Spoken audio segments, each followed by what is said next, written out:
Hey, it's Miss Pretzel in the Appleton West Library, and I'm book talking another mystery suspense thriller. It's called She's Too Pretty to Burn. So supposedly this is inspired by a classic called Picture of Dorian Gray, which I have not read, so I can't really tell you. But from what I've read, I'm like, maybe.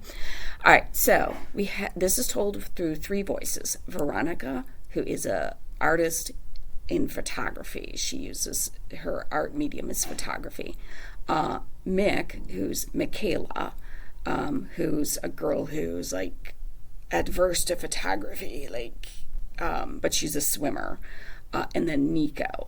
And Veronica and Nico are friends because they're both artists. Nico is older than the other two. He's out of college. His background is like raised in foster care, all this stuff like that. So he lives in this warehouse type thing.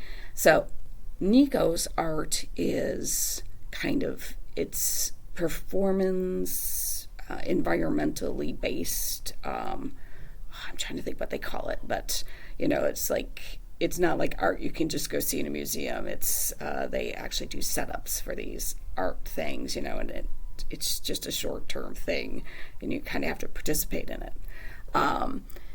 And then how does this all fit in? So Mick, who doesn't like parties or anything, has a friend who brings her to a party. Mick meets Veronica, and then she gets to know Nico throughout all this.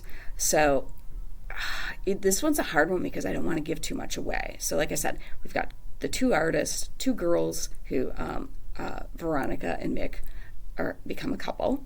But it's kind of a little bit of a strained relationship because Mick is very adverse to getting her picture taken. And that's partly how it all starts, but there's some tension with that. And this picture that Veronica takes without Mick knowing ends up she puts it on her Twitter, and I think it's Twitter, and it goes viral. And a lot of things start happening. Well, Nico also gets people involved. He gets Mick involved in some of his performance art, which is kind of going over the top because he's kind of after. He starts with this congressman he's after, and he wants to show this congressman, what he's doing to damage the environment. But people start to get hurt, and there's a fire, and that gets started and all this stuff. So Mick is not just an artist who is a conservation kind of artist and a performance kind of artist. He's also likes spectacle, and his spectacles start to go down a road of dangerous. So and these girls are both involved in this, and Mick gets actually physically involved in some of these, doing some of these bad things, because something happens that kind of pushes her to do these things. It's like I said, it's one of those books where it's actually hard to tell you too much without giving things away. But it was really very interesting.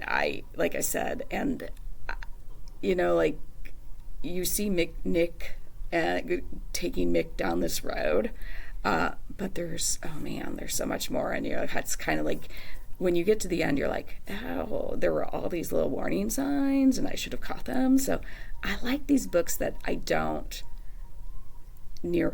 guess the ending right away or know what's going on, because it just kind of keeps you guessing, and you see these bad things starting to happen, but there's even more to it than you realize. So I hope you come in if you like mystery thrillers or something else. You can check out She's Too Pretty to Burn by, I didn't tell you who, Wendy Hurd. I'm going to have to see if she has any other books. I believe she does. Come in and check this out, or I will help you find something else, because it's my job to keep everybody reading.